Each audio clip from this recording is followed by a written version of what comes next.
অবশেষে আজ বাড়ি ফেরার পালা।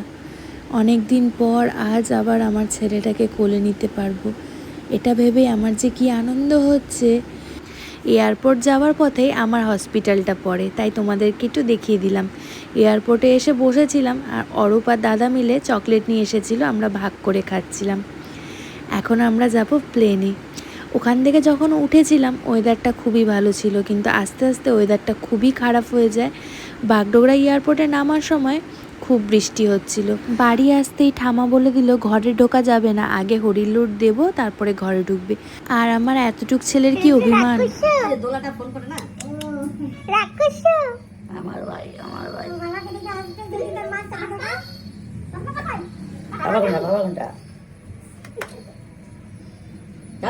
বাবাকে আর অরূপকে তো অনেকদিন পর পর দেখে, তাই ওদের উপরে রাগ করেনি, কিন্তু আমাকে তো সব সময় দেখে, তাই আমার উপরে রাগ করে।